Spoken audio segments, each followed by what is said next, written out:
National Weather Service in State College, Pennsylvania has issued a severe thunderstorm warning for Central Adams County in south central Pennsylvania, northwestern York County in south central Pennsylvania, east central Franklin County in south central Pennsylvania, Cumberland County in south central Pennsylvania, until 4 p.m.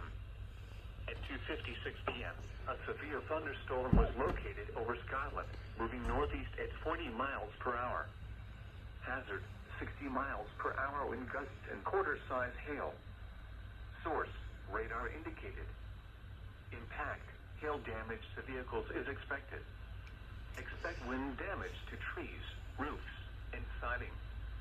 Locations impacted include Chambersburg, Carlisle, Mechanicsburg, Shippensburg, Hampton, Guilford, Plainfield, Schlosser, Boiling Springs, Fayetteville, Dillsburg, Lake Mead, Mount Holly Springs, New Oxford, Mont Alto, East Berlin, Scotland, New Kingstown, Cashtown, and Aspers.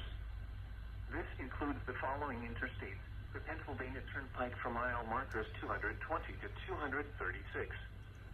Interstate 81 for mile markers 17 to 59.